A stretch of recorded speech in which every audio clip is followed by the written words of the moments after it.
welcome to the Library Lived In. We're super excited for our discussion this evening. We picked The Once and Future King by T.H. White. And this has been waiting, I've been waiting for this moment to happen. But I don't know for sure about you, but this is the month where my eyes were bigger than my stomach, my reading stomach, and it didn't make it all the way through. So we're gonna, I think we decided we're gonna discuss the Sword in the Stone in detail, sort of, but we'll kind of do the overview of this Once and Future King for anybody that really persevered this month. All right, and I'll chime in. I didn't finish it either, so I didn't even finish the Sword in the Stone. So it was longer than I thought, and more. I don't know if intense is the right word, but definitely of more depth and character than I was gearing up for. And if I'd have known, I would have said, let's do one volume at a time. So, but that's what you get when you want to read all the things in the world. So, so just a brief, I'll just do the mini version of the summary so that we can do our ratings. For people that don't know, The Once and Future King is written by T.H. White. And the volume, the 4-part volume, was published in 1958. It's composed of The Sword in the Stone, which was published in 1938, which tells the story of King Arthur's childhood and his education, and his rightful discovery or ascension to the throne of England. And then the second volume has it's known by two names, The Queen of Air and Darkness or The Witch in the Wood, which is published in 1939 and is about Arthur's early years as the King of England, the establishment of the Round Table, and his ideas about might not making right, but that might should fight for right in the world. And then the third volume is The Ill-Mated Knight, which was published in 1940, and is really Lancelot and Guinevere's story. And then the last of the four is The Candle in the Wind, which was published in 1958, was never published on its own. Bidding and paper shortages, World War II, all of that. It was published for the first time as a part of the whole volume, The Once and Future King. And sometimes included is the 5th book, which wasn't discovered until after White's death. And that is the Book of Merlin, and that was published in 1977 for the first time. So sometimes, like when you look online, sometimes it's included in the volume and sometimes it's not. So that's the whole of it. But for the star rating, let's stick to The Sword in the Stone. What did you think? I don't know. I think I'll probably have to give it a 3.5. I like it a lot. I like the humor that's in the writing. I like the characters. They're funny and relatable. But for some reason, this is the second time that I've started reading this book and not gotten very far for some reason. I'm not sure why. Fair, yeah. So I listened to it, and for anybody that's interested, I listened to the version on Audible that's narrated by Neville Jason and highly recommend it. He was amazing. But I think that made all the difference because there were definitely points that I was like, oh my, if I were reading this, I would have given up by now. Or I would have dozed off because there's some extremely detailed narrative about things that just go on and on. So I'm going to go with a 3.5, 2. I just don't know if I'll make myself ever read it again, but it is really well written. So, and you read it. You were reading a hard copy. Well, an ebook. Ebook. Well, did that make a difference, you think? I'm not sure. The first time I started reading it was a paperback, and the same thing happened. So I'm not really sure. I don't know. It was kind of easier. Okay, so I'll admit I skimmed when it came to those parts where he was like getting really into really detailed descriptions about stuff, like those really long. I just like kind of skim over the paragraph because I could see where it came to an end. Yes, and that's what I would have done. That's what I would have done. But when you're driving around or you're walking around and you have the audiobook, like you just don't have that option. You know, if you're going to fast forward, you're going to miss something or anyway. So there were a few times that I kind of started thinking about other things in my life, and I was like, hey, wake up. You're missing something. Which I guess is maybe not the best sale of how good of a book it is. So, so we move on to I think we'll do characters next this time. There are a ton of characters. Although after I did the first 4 books, and when I went back and really looked at who was just in the first book, it was way less than I thought, because the story progresses, you just add a bit here and there, and I really thought there were more of them at the beginning. So while this sounds like a lot of people, it could be worse. It could be way more. So you have the Wart, which apparently is short for Art, which is short for Arthur. So for 99% of the book, King Arthur is known as the Wart. He is the adopted child of Sir Ector, half-brother or step-brother or adopted brother, whatever, of Kay. And you find out down the road that he is the illegitimate child of King Uther and Igraine.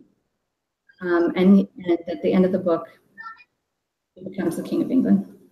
And I feel like if you don't know that, something's missing. So that's not too bad of a spoiler alert, I hope. Sir Ector is a lord in the Forest Sauvage, and he is the father of Kay, and he is the adopted father of Wart. And Kay is, I think, the same age. I get the feeling he might be just a tiny bit older. He's about the same age as Arthur, and he's the adopted brother, but he definitely has an air of, like, I'm the real son, and I'm a little bit better than you. And so that's going on during all of this. You have Merlin, who is a magician, who lives backward through time. So there's tons of references going through about things he's already experienced that we know that are post time of the book. And he is the tutor to Kay and Arthur. There are a couple knights. You have Sir Grummer Grummerson, who is a friend of Ector's, and Sir Pellinore. And there's some scenes of them jousting, and they visit Sir Ector. And Sir Pellinore is the comic relief in the book. And his job is to search for the questing beast. And he just is always being ridiculous and sort of making a fool of himself, while Sir Grumore, I'm butchering all the names, is like a proper knight of the time and a real man. So you have them set against each other. You have King Uther, who is the King of England, or as it says through the whole book, it's Gramarye, is what England is known by. You have Sir William Twitty, which is the king's huntsman.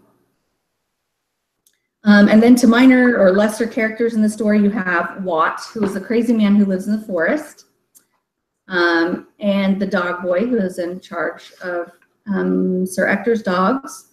You have Hob, who's in charge of the mews, all the birds. And then you have Robin Wood, not to be confused with Robin Hood, because apparently his name has been confused by everybody. And his wife, John Naylor, who is Little John, Much, and the oldest ones of all, which is a group of fae or fairies, who work with Morgan Le Fay. Morgan Le Fay is a witch who captures Friar Tuck and the dog boy in the story. And we find out later that she is an aunt to Arthur. That her sister is Arthur's mother. And then you have Friar Tuck. And Archimedes, who is Merlin's owl, and tons of other animals and creatures, but those are, anybody important that I missed that stands out to you? Nope. Okay. I feel like that's a lot of information, but those kind of cover the basics for the story. I'm going to kind of mix setting and plot a little bit. If that's all right. We are set in medieval England, which apparently is a little bit different from some of the other Arthurian tales, which are really set earlier 5th, 6th century England. And so you have in that setting of what's going on. So through the course of the story, you find the boys, Kay and Wart, living with Sir Ector. And Sir Ector has decided the boys are old enough that they need a tutor. It's time for them to get some proper education. And they are being boys. They're doing what boys do, and they're wandering around in the woods and you know, getting a bit of trouble here and there. And one of these adventures, Kay insists on taking out a hawk that shouldn't be taken out and proceeds to lose it, and then goes home and leaves Wart to deal with the situation. So in the course of this situation, Wart meets Sir Pellinore, and he stumbles upon, Sir Pellinore is the first knight he's ever met, and he's fascinated with knights, and so this is a big impression on him, even though Sir Pellinore is a completely ridiculous character. And then he finds Merlin. He just happens to run into Merlin's house, and Merlin comes across as this addled old man. But Merlin says, well, I'm going to follow you home, and Sir Ector accepts him as the tutor. He says, well, your resume is good enough. Let's go on. Anything up to that point? No, that sounds good. Okay.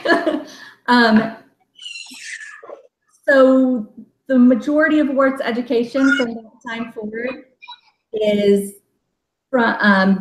Merlin changing him to various animals and creatures and having him experience what it is to relate to the animal world.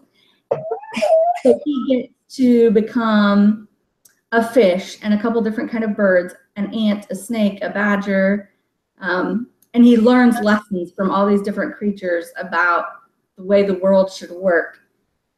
And he also has a couple other learning experiences, one of which is getting to see Sirs Pellinore and Grumor joust, but they don't know he's watching, so he gets to see what it really is like to be a knight. It's maybe not all you think it is. You know, it's not all fun and games. And then he also, like as he's having all these adventures, comes back and Kay is a bit jealous. Why is it you get to do all the fun things and I am stuck here? And so he asks, please, for Merlin to change Kay too. Can Kay go on an adventure? But Merlin can't do this. His magic is not capable of doing this because that's not what job he was sent to do. But he does use his knowledge of future events, past events for him, to send them on an adventure where they meet Robin Wood. So they go on this rescue with Robin and his band to rescue Friar Tuck and the dog boy from Morgan Le Fay and the oldest ones of all. So they have a bit of an adventure, and they get to be the proper rescuers. Robin and the gang do all this sort of support work, but when it comes down to the final, like going into the castle and rescuing the prisoners, Wart and Kay have to be the ones that go in. So they're able to do this wonderful thing, but they also get to see sort of the dark side of magic and Morgan Le Fay's true character. And then farther on, we get to where King Uther sends Sir Twitty to come hunting, which completely puts Sir Ector out. And you get a real idea of what it was like to have to put everything in your life on hold and out of order in a feudal system, because that's the way it works. If the king says, I'm coming and this is what I'm doing, or I'm sending somebody, you know, you have to put everything on hold and do what the king wants. So they get to go boar hunting, and you get a lovely picture of what the Christmas feast is like and all of these things. And Sir Pellinore shows up again. He nurses the questing beast back to health because the questing beast is so sad and miserable that Sir Pellinore has taken a break. And so then they start going and continuing their chase again. And then when the boys reach adulthood and Kay is about to be knighted, the gap between them gets really large. Kay is not just putting down Wart because he's a legitimate child and I'm the proper son or whatever, but he's now treating him as the lesser, I don't know, I can't think of the right word now. Like his lesser position in society dictates. And so he becomes really rude and awful towards him and treats him terribly. At this same point, Merlin kind of gives his last lesson, his last bit of education, and then says goodbye to Arthur. Like, good luck with this. So I think he just says goodbye. He doesn't say, I'll see you. And then they go about their business, and Kay is about to be knighted when Sir Pellinore arrives and says, guess what? King Uther has died. And there's this magic sword that has appeared, and it goes through a stone and it goes through an anvil. And on the sword it says, whoso pulleth out this sword of this stone and anvil is rightwise king born of all England. And everybody is so excited, and all these people have been trying to pull the sword from a stone, which of course nobody's able to do it. So a tournament is going to be held, and all the people gather to the tournament. And there's going to be, you know, proper tournament jousting and sword fighting and everything. And then everybody is going to be given a turn to try the sword. So they go to the tournament. And when we get to the tournament, Kay realizes he left his sword at the inn that they stayed in. And he completely belittles the Wart and sends him to go find the sword as if it's his fault, and it's not. And the inn is closed. And the Wart goes running about town trying to find a sword, any sword. And of course he stumbles on the sword in the stone. And he just assumes it's a war memorial. Well, hey, it's just going to have to do. And he pulls it out and he runs off and he takes it like no big deal. Takes it to the tournament, and Kay asks where it comes from, and he tells him. And then Kay tries to take credit. He tells Sir Ector, look what I found. I did it. I'm the King of England. But Sir Ector is a really discerning father, and he takes them all back, you know, takes everybody back to the sword, to where the sword came from. And he makes Wart put it back in, and then Kay can't pull it out. And everybody else can't pull it out. So there's this whole scene where the Wart puts it in, and somebody else tries to pull it out, and he can't, so the Wart pulls it out. And then the Wart puts it back in, and it's just this over and over and over again. So they all realize, after much trial and error, that the Wart really is the King of England. And they all bow to him, and he freaks out. Completely and utterly freaks out, because he is humble, and he's been taught to be the servant and to be thoughtful and kind, and starts crying and telling everybody to get up and stop it. And Merlin appears, and he tells Wart that he now must be known as Arthur, and that he is the rightful King of England. That's a good ending. There is a lot sort of negative made out of the Disney interpretation, but when you read that scene in the book, that's what I kind of see in my head, sort of the like, ah, and the lights and the singing and the beautiful whatever, like, yeah, I really feel like that really is the moment.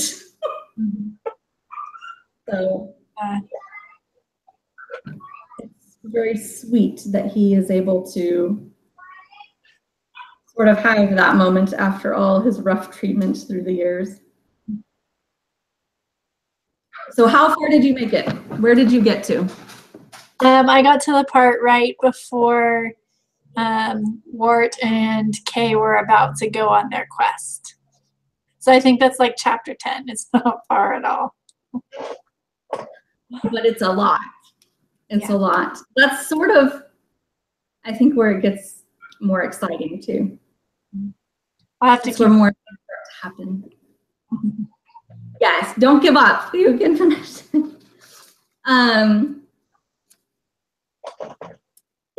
It's really got a lot of things going on, and like you said, there are some parts that you can kind of skim through, move along with,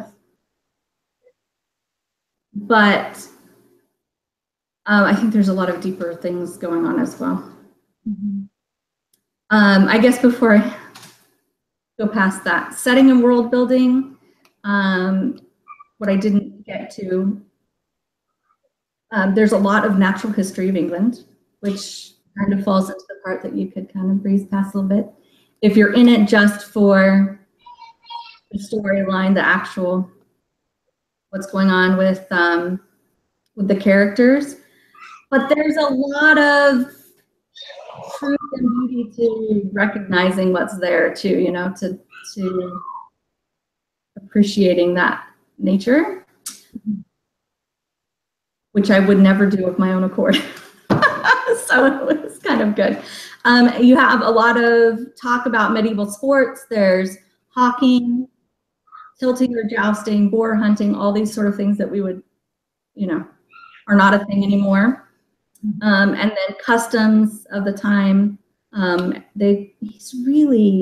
White is really descriptive about everything from haymaking to what the Christmas feast is like, to the songs that they sing, are super detailed. So it really sticks you right in the middle of what's going on. And you can, I feel like at least you can really picture that you're there. There's sort of no break that makes you, that like you come out of it thinking that you're not part of the story. And he's really good throughout all of the volumes about sort of modern comparisons. I don't remember if it's in the first book, I think it is, but where he describes jousting as a modern cricket match. Is that in that one? I think so. There's some other parts too, like where he, I think this is like right at the very beginning.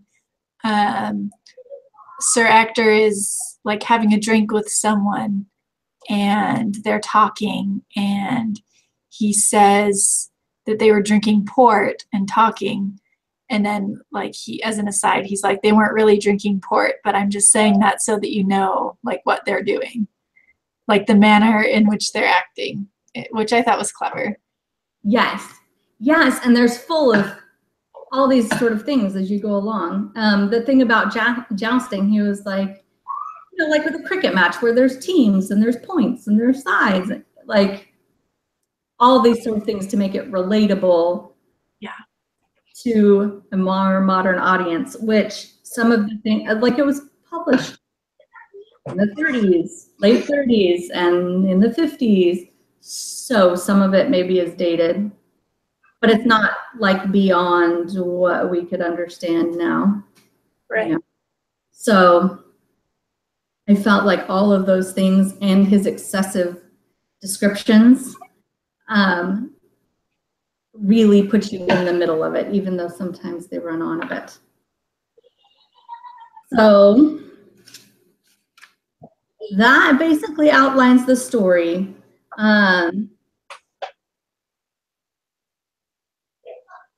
Before I go to connections, what do you have things to add about the story itself? Thoughts about the story? I could tell that it was a mid-century author.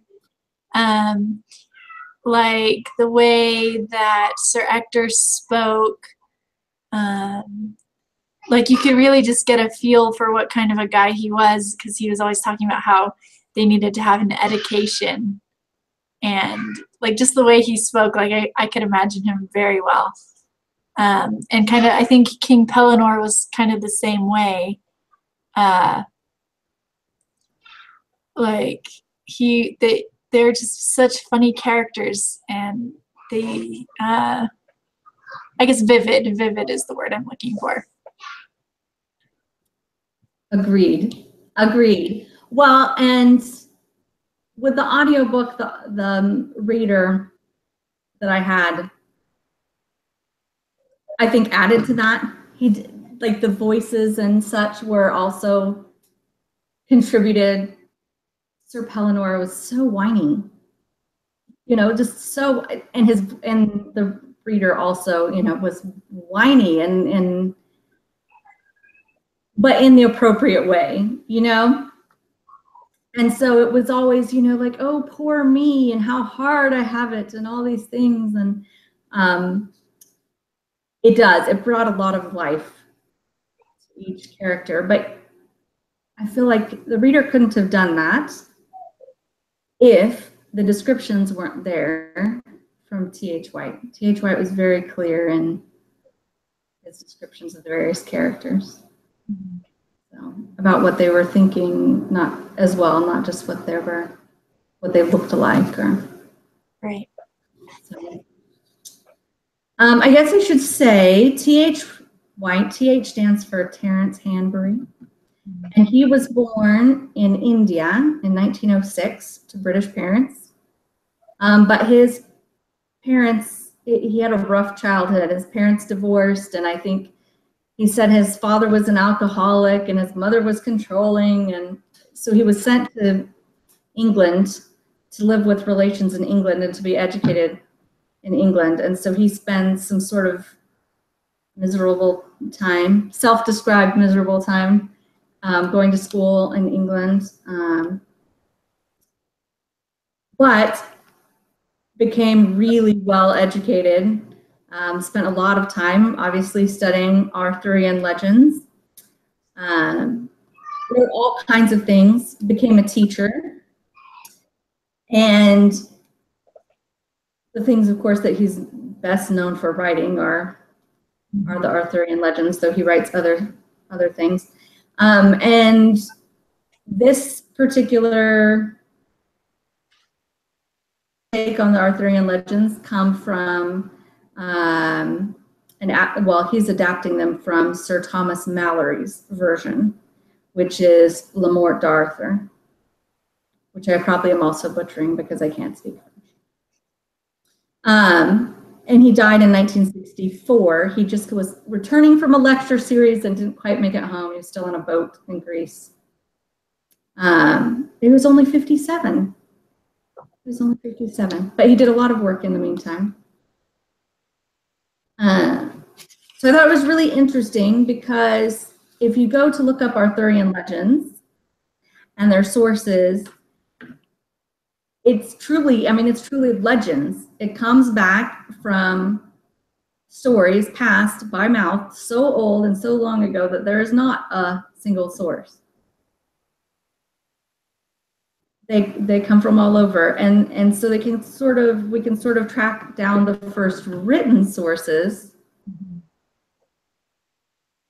Are so old and so intermingled, and so, you know, what I gather is that Sir Thomas Mallory's version is where a lot of like our modern interpretation and understanding of the stories comes from. Mm-hmm. That's kind of where like everything has been gathered into what we see and recognize the most sort of today.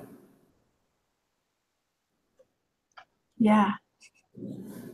I think it's really interesting how long these stories have lasted.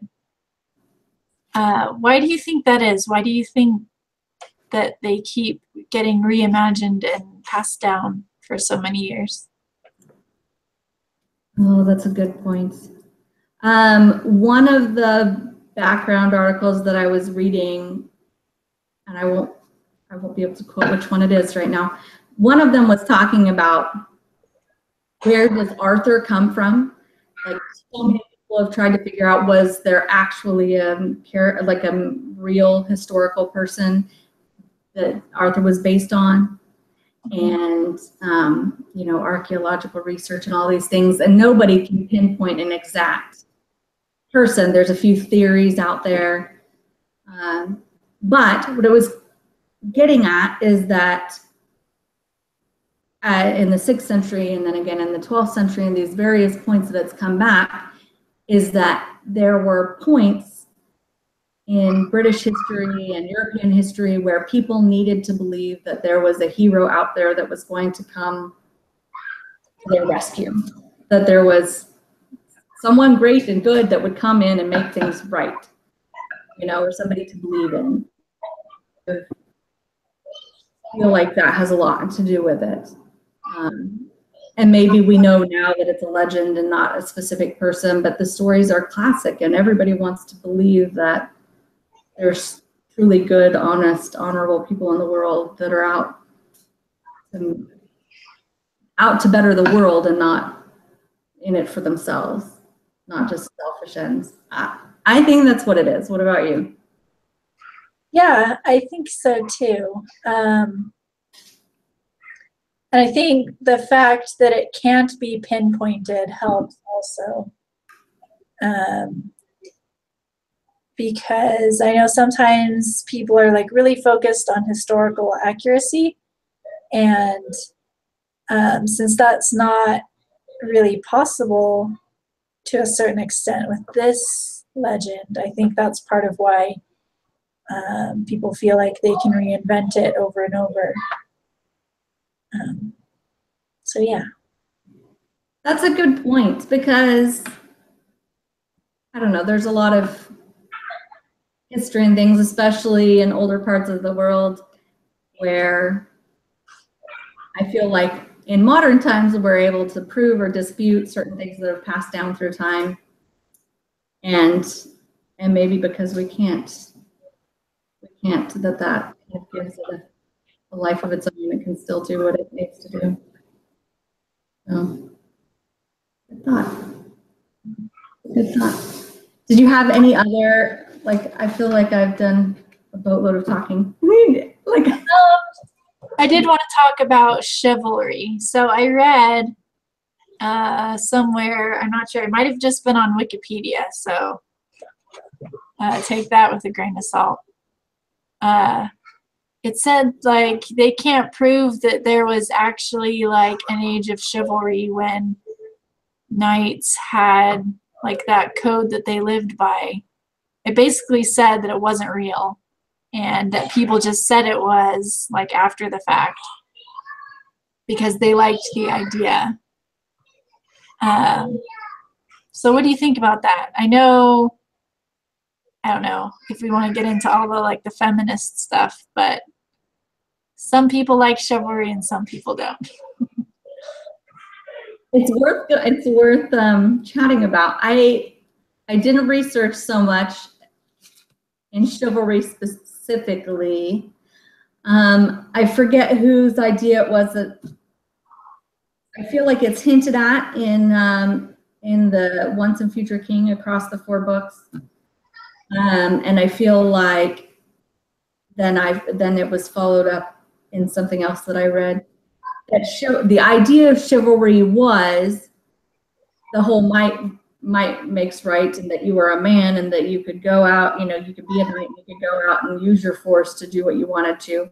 And that Arthur was changing it into the code that we think of in terms of like the way women were treated and what was, I guess, polite and acceptable and that sort of thing.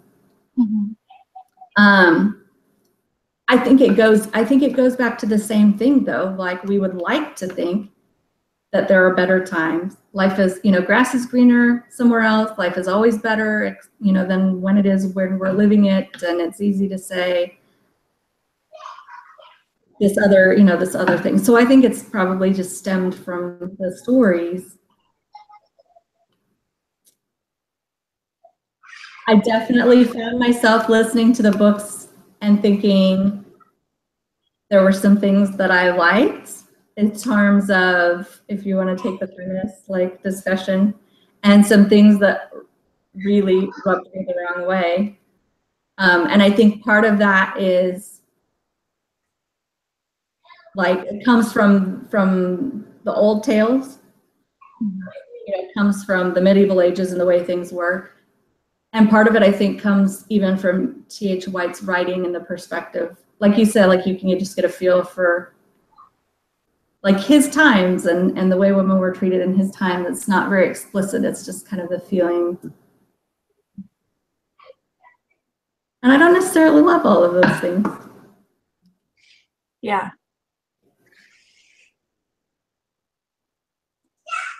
Yeah, I agree. And it was interesting. I'll have to see if I can find that link where I was reading about it. But it seems like the idea that we have now of what chivalry was for the knights was really only introduced in like the 1800s or something like that. And then there's this whole other like offshoot where it was talking about how the Knights Code was in reference to Christianity and to how they defended the church and things like that. So I'll be back.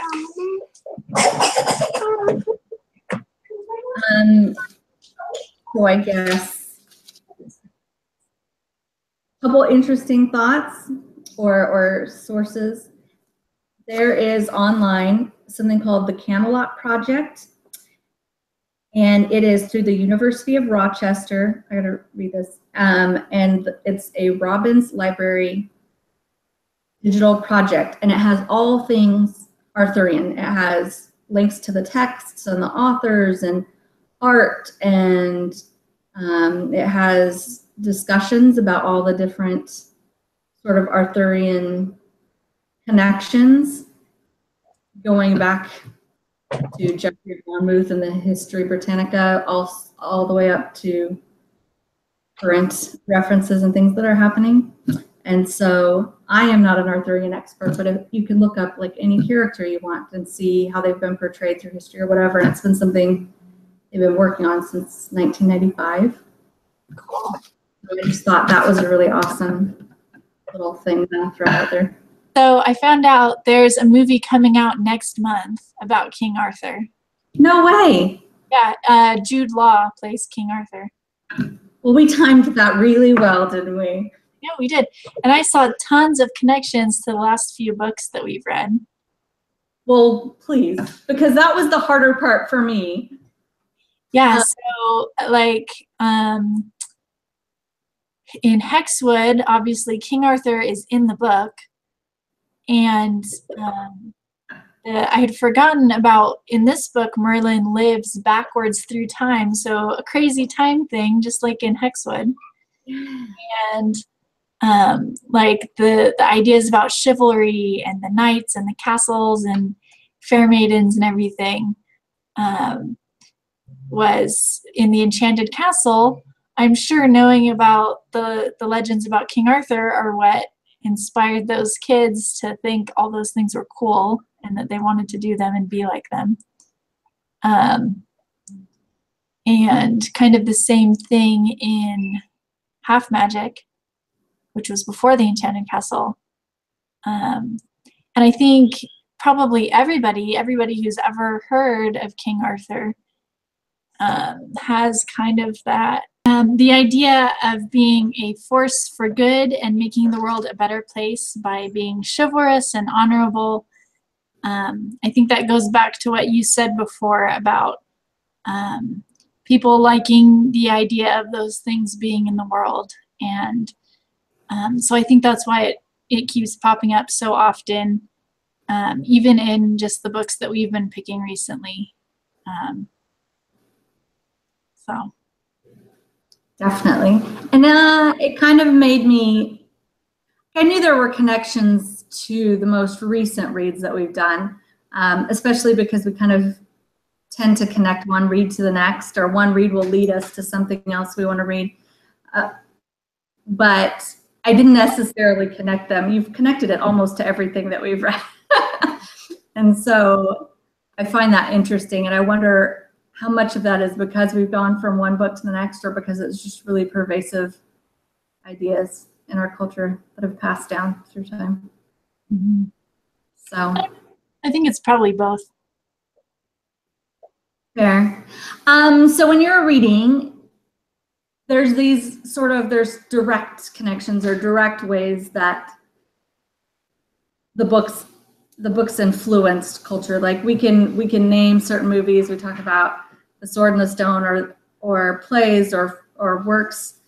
Like I posted a bunch of works of art on Pinterest, but there's obviously out there sort of more vague things. Are there any that stood out to you as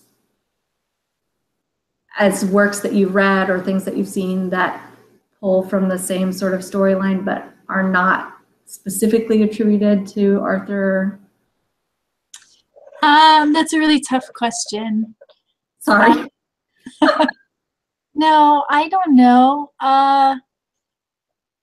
So like fantasy and like medieval settings are one of my very favorite genres. So probably most of the books that I've read have a similar theme.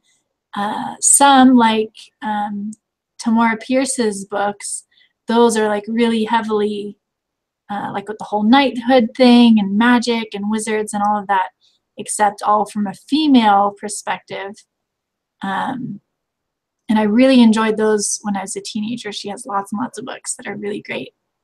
But no, I'd probably say I could see influence, if not direct connections, in many, many of the books that I've read. That's pretty interesting. And I love fantasy and I love the medieval setting for things, but I read a lot of other things too. So I don't know. I'd have to really think about it. But the thing that made me think about that sort of question specifically was because we ran across that quote. One of us ran across that quote last month from Neil Gaiman about the similarity to his work to J.K. Rowling's. Do you remember that? So I had to go look it up again. But it was an interviewer asking about, who was borrowing from who, or was somebody copying from the other, something to that effect. And his quote was that he pretty much thought they were both stealing from T.H. White. Mm-hmm. And so the reference for him was about a comic book character that he created, a 12-year-old boy who I guess had potential for magic, or magic influences his life. And of course, J.K. Rowling is the whole Harry Potter story. And so it started me thinking about sort of that pattern. And I wouldn't have necessarily immediately connected The Once and Future King with Harry Potter, but when you stop for half a second or less, you can see the wizard, and you can, Dumbledore to Merlin, and Arthur to Harry, and all the other sort of elements. And so it made me think, I wonder how many other authors have borrowed, because it's just such a I don't know, an enduring story that holds together. Mhm. So I thought the correlation between Merlin and Dumbledore was really clear. Just that same kind of like odd sense of humor and overall kind, but you don't want to mess with them and get in trouble with them either. yes, and so I started the 5th book of the Once and Future. Well, we talked about this, not really the 5th book, it's the Book of Merlin. I started it, but I haven't finished it yet. And the thing that I find interesting is, as a child, the wart at the beginning of this series looks at Merlin as like he knows everything and he trusts him the way that you do a mentor or teacher, and you think that they're right about whatever they're teaching you. And so Arthur's gone through this whole process through the series and discovers that not everything that Merlin taught him works perfectly. And then when I got to the, I'm in the middle of this 5th book, you find out that Merlin was experimenting a bit, that he had a theory about the way things should work or could work, and he was practicing sort of with Arthur a bit. And it made me really think about the way we view Dumbledore as we go through the series, through the eyes of Harry at the beginning of the series. Yeah. And then as you find out more and you find out what's really going on behind the scenes and the things that Harry doesn't know about until he's older, until you're in the last book of the Harry Potter series, that Dumbledore is human and he's doing the best that he can. Mm-hmm. So I thought that was very interesting too. Yes. And so I haven't read that far in the series yet. Yes, sorry. Once and Future King yet. So I can't comment on that. But yeah, I thought that was one of the most interesting parts about the Harry Potter series for me. Was just finding out, like you said, finding out that someone you thought was a lot more, I don't want to say competent, a lot more sure of what they were doing than they actually were. Which I think life is like that sometimes. I think that's a lot of times. I think that's part of becoming an adult, is realizing that your heroes and your mentors, your teachers, your parents are not infallible, but that doesn't make them less important. So maybe that's one of those just life lessons that we all have to kind of sort of come to. So anyhow, yes. So did you have anything else, I guess, sort of about The Sword and the Stone? Okay. I think we kind of covered all of my thoughts and notes and questions. You have the book for this next month. You get to choose. Yeah. You want to introduce us? Yeah. So this conversation segued into it perfectly, but we're going to read Harry Potter and the Cursed Child. And I don't know about you, but I am feeling slightly terrified about this. There's a reason that I haven't read it yet. Being such a huge Harry Potter fan, there's a reason that I haven't read it yet, and it's because I'm scared. I can admit, like, it's on my shelf, but I haven't braved yet. But I'm also really excited. I guess we'll see. We'll see. What made you choose? What made you choose now? It was the Dumbledore Merlin connection. And just like when it was describing Merlin's cottage, like I was getting kind of like mini Hogwarts vibes. And so I had to pick it. But even if we don't enjoy it, we can still talk about Harry Potter, and it's going to be great. There we go. And if I were being my usual self, I would say, let's try and read you them all before next month. But I think this month has taught me in bite-sized pieces. Yeah. So there we go. We'll do. Will you listen to it, do you think, or will you read it? I'm not sure. I haven't looked up the audio. I know there is one, but I haven't been able to decide what I want to do because it's written in play format. And we talked about this when we read the Shakespeare. You know, I just don't know if I will get the same experience reading it all to myself as I will. I don't know if they have a reader doing it or if it's like a cast. And if it's an actual cast, if that would make a difference. I think it would be great fun if we could sit around with a group of friends and everybody take a part and read it together. But That would be. Wouldn't that be great to have a Harry Potter party and reading?